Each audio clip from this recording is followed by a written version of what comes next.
മറ്റൊരു സ്റ്റോറിയിലേക്ക്. തിരുവനന്തപുരം ധനുവച്ചപുരം റെയിൽവേ സ്റ്റേഷനിൽ വരുന്ന യാത്രക്കാരുടെ ദുരിതം തീരുന്നില്ല, അതിനൊരു അവസാനമില്ല. പ്രതിദിനം നൂറുകണക്കിന് യാത്രക്കാരെത്തുന്ന സ്റ്റേഷനിൽ കഴിഞ്ഞ 10 മാസത്തിനിടെ 2 പേരാണ് അപകടത്തിൽ മരിച്ചത്. അടിസ്ഥാന സൗകര്യമോ വേണ്ടത്ര സുരക്ഷാ സംവിധാനങ്ങളോ ഇല്ലാത്തതുകൊണ്ട് യാത്രക്കാർ വല്ലാത്ത പ്രതിഷേധത്തിലാണ്. കഴിഞ്ഞ 10 മാസത്തിനിടെ തിരുവനന്തപുരം ധനുവച്ചപുരം റെയിൽവേ സ്റ്റേഷനിൽ അപകടത്തിൽപ്പെട്ട് മരിച്ചത് 2 പേരാണ്. മതിയായ സുരക്ഷയില്ലാത്തതും അടിസ്ഥാന സൗകര്യങ്ങൾ തീരെയില്ലാത്തതുമാണ് ഈ ദുരന്തങ്ങൾക്കെല്ലാം കാരണമെന്നാണ് നാട്ടുകാർക്ക് പറയാനുള്ളത്. തിരുവനന്തപുരം ധനുവച്ചപുരം റെയിൽവേ സ്റ്റേഷന്റെ ഈ ദുരിതം എന്ന് തീരുമെന്നാണ് യാത്രക്കാരും ചോദിക്കുന്നത്.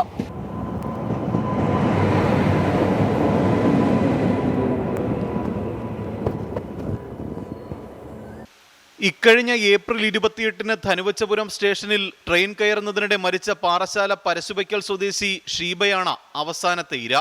തിരക്കേറിയ റെയിൽവേ സ്റ്റേഷനിൽ സുരക്ഷാ സംവിധാനങ്ങൾക്ക് പോലും ജീവനക്കാർ ഇല്ലാത്തതാണ് ദുരന്തങ്ങൾ ആവർത്തിക്കാൻ കാരണം.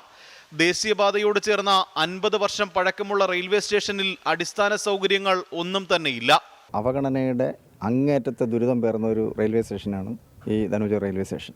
അങ്ങ് വെള്ളട മുതൽ ഉള്ള ആളുകൾ, അതുപോലെ തന്നെ പ്ലാത്താങ്കര, പൊഴിയൂർ മേഖല ഉൾപ്പെടെയുള്ള യാത്രക്കാർ ആശ്രയിക്കുന്ന ഒരു റെയിൽവേ സ്റ്റേഷനാണ് ധനുവച്ചപുരം റെയിൽവേ സ്റ്റേഷൻ എന്ന് പറയുന്നത്.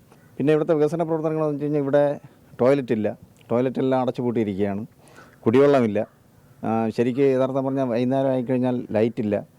പിന്നെ 2 കോടി രൂപ അനുവദിച്ചുകൊണ്ട് വർഷങ്ങൾക്ക് മുമ്പ് ഇവിടെ ഒരു വികസന പ്രവർത്തനത്തിൻ്റെ ഭാഗമായി ഒരു ടിക്കറ്റ് കൗണ്ടറും ഒരു റെസ്റ്റ് റൂമും നിർമ്മിക്കുമെന്ന് പ്രഖ്യാപിച്ച് പ്രവർത്തനം നടത്തിയാണ്. അത് നാളെ ഇതുവരെ തുറന്നു കൊടുക്കാൻ വേണ്ടി തയ്യാറായിട്ടില്ല. വെള്ളമില്ലാത്തത് കാരണം ലക്ഷങ്ങൾ ചെലവിട്ട് നിർമ്മിച്ച ടോയ്ലറ്റുകൾ തുറന്നു കൊടുത്തിട്ടില്ല. മെഡിക്കൽ കോളേജ്, സ്കൂൾ, കോളേജ്, ITഐകൾ അടക്കം ഒട്ടേറെ വിദ്യാഭ്യാസ സ്ഥാപനങ്ങൾ പ്രവർത്തിക്കുന്ന മേഖലയിൽ ദൂരസ്ഥലങ്ങളിൽ നിന്നെത്തുന്ന ജീവനക്കാരെയും വിദ്യാർത്ഥികളെയുമാണ് ഈ ദുരവസ്ഥ സാരമായി ബാധിക്കുന്നത്. ട്രെയിനുകൾക്ക് സ്റ്റോപ്പും സുരക്ഷയില്ലാത്തതും കാരണം ധനുവച്ചപുരത്ത് ഇറങ്ങേണ്ട ജനങ്ങൾ കിലോമീറ്ററുകൾ അകലെയുള്ള സ്റ്റോപ്പുകളിൽ ഇറങ്ങിയാണ് ജോലിസ്ഥലങ്ങളിലെത്തുന്നത്. നേരത്തെ പ്രഖ്യാപിച്ച വികസന പദ്ധതികൾ പലതും കടലാസിലൊതുങ്ങിയെന്നും യാത്രക്കാർ പറയുന്നു. 24 തിരുവനന്തപുരം. പൊതുജനം കഴുതയല്ല സാർ. നിരവധി യാത്രക്കാരെത്തുന്ന ഈ ധനുവച്ചപുരം സ്റ്റേഷനിൽ അത്യാവശ്യമായി വേണ്ട ചില അടിസ്ഥാന സൗകര്യങ്ങളില്ല. അത് വലിയ പ്രയാസം ഉണ്ടാക്കുന്നു എന്നാണ് യാത്രക്കാർ പറയുന്നത്. യാത്രക്കാരുടെ പ്രതികരണങ്ങൾ ഇങ്ങനെയായിരുന്നു. ടിക്കറ്റ് കൗണ്ടർ അത് 40 വർഷത്തിൽ കൂടുതലായി ഈ തകര ഷെഡിലാണ് ഈ ടിക്കറ്റ് കൗണ്ടർ പ്രവർത്തിക്കുന്നത്. ഇതുവരെയും ഒരു വികസനവും ഒന്നും വന്നിട്ടില്ല. പിന്നെ അവിടുത്തെ ടോയ്ലറ്റുകൾ ആർക്കും ഉപയോഗിക്കാൻ പറ്റാത്ത വളരെ ദയനീയമായ അവസ്ഥയാണ്. അതുപോലെ തന്നെ നമുക്കിവിടെ ഉണ്ടായിരുന്ന ബാംഗ്ലൂർ ഐലൻഡ് എക്സ്പ്രസ്, പിന്നെ അതുപോലെ മധുര ട്രെയിൻ, അതും ഒരുപാട് പേര് ആശ്രയിക്കുന്നതാണ് നമ്മളിവിടെ. അതിനും ഇപ്പോൾ ഇവിടെ സ്റ്റോപ്പില്ല. 2 മാസത്തോളം നിർത്തലാക്കിയിട്ട്. വൈകുന്നേരം ആയ പിന്നെ ഈ പ്ലാറ്റ്ഫോമിൽ ഒരു ലൈറ്റും കത്തുകയില്ല. ഇവിടെ സാമൂഹ്യ വിരുദ്ധരുടെ ശല്യമാണ്. യാത്രക്കാർക്ക് തന്നെ ഇവിടെ വന്നിരുന്ന് യാത്ര ചെയ്ത് പോകാൻ പറ്റുന്നില്ല. അതുപോലെ ലഹരി മാഫിയ സംഘങ്ങൾ തന്നെ ഇവിടെ കയ്യേറിയിരിക്കുകയാണ്. അതുമാത്രമല്ല, പോലീസുകാർ ഇവിടെ യാതൊരു പരിശോധന ഇവിടെ നടത്തുന്നുമില്ല. ഇവിടെ ലൈറ്റ് ഫെസിലിറ്റീസ് അത് കുറവാണ്.